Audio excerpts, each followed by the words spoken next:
The call comes while I'm signing the sale agreement. My pen freezes. The room smells like printer ink and old money. The buyer is talking, lips moving, voice careful. I don't hear him. I hear the doctor. "Mrs. Hale," he says, too evenly, "we need to discuss your husband's condition."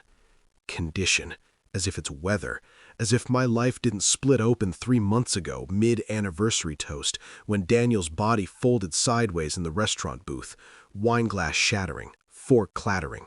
His eyes, wide, accusing, almost rehearsed. I remember thinking, this isn't a heart attack. The doctor keeps talking.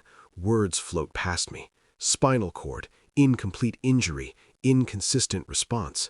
Inconsistent. I grip the phone harder. The buyer clears his throat. I nod, automatically. Keep the mask on. Calm wife, devoted, about to sell the business she built with her bare hands to save her husband. The doctor pauses. There are anomalies. The word lands wrong. Heavy. Intentional. Outside the glass office wall, the city keeps moving. Cars, people, lives not quietly bleeding out. I look at my signature at the bottom of the page. Perfect cursive. Controlled. I say nothing. Inside, something sharp wakes up. The first crack is not medical. It's emotional. Daniel stops asking about the business. Before the collapse, he obsessed over it. Numbers, clients, expansion plans. My company was our future, he said, our legacy. Now, as I prepare to sell it to fund his treatment abroad, he doesn't protest. He doesn't even pretend to. He lies in the private clinic bed, spine immobilized, eyes distant. Too distant. I sit beside him, hold his hand. I'll sign tomorrow, I say. He exhales. Relief, not guilt. That's when it hits me. Relief doesn't belong here. I start noticing other things, small things. The way the nurse stiffens when I enter. The way Daniel's phone is always face down now, locked, new password. Once, when he thinks I'm asleep, he types with his left hand, fast, confident. Paralyzed, they said, from the chest down. I don't confront him. I inventory the feeling instead. This is not fear. This is not grief. This is being managed. At night, alone in our house, I replay our marriage backward. Moments reframe themselves.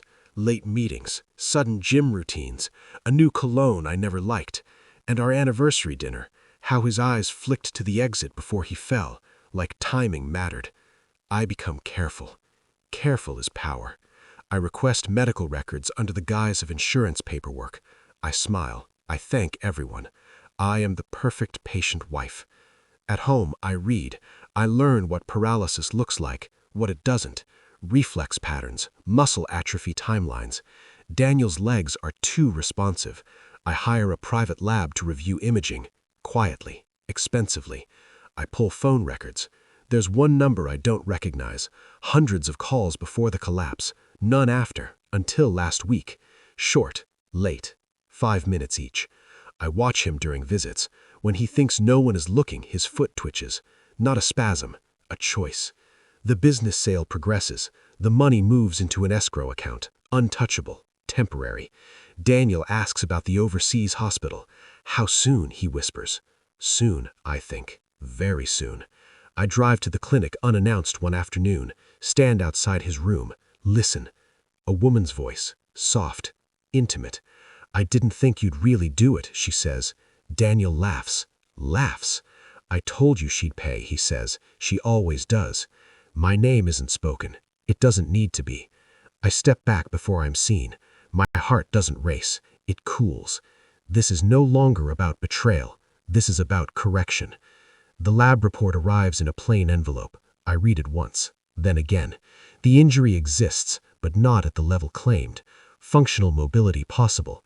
Prognosis deliberately exaggerated. Fraud dressed as tragedy. I visit him that night. He's pale, fragile, perfectly performed. I sit, place the report on his lap. No words. He stares at it, blinks. Too many times. Explain, he says. I tilt my head. Explain what? Silence stretches, thick, suffocating. His breath fractures. She was supposed to be temporary, he says. The nurse. I didn't plan for it to go this far. I nod. I know. That breaks him. Tears come fast, messy, real finally. I needed the money, he says. I couldn't lose her. I couldn't lose you. I stand. You lost both. The next morning, I withdraw from the sale, legally, cleanly. The escrow dissolves. I visit the hospital with an attorney and a compliance officer. Medical fraud, insurance manipulation, recorded conversations. The nurse is escorted out first, crying, screaming my name like I owe her something. Daniel watches from the bed. He doesn't move. This time, it's real. I lean close.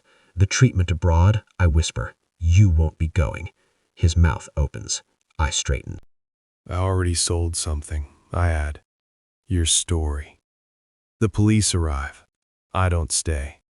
Weeks later, my business is still mine. Stronger somehow. Daniel's messages go unanswered. His voice, once so loud in my life, is now background noise I don't tune into. I don't feel victorious. I feel precise. Love didn't blind me, it educated me. I walk past the restaurant where he collapsed, order a glass of wine, sit alone. The booth is smaller than I remember. So is he. I raise the glass, not to survival, to clarity, and I drink, already gone.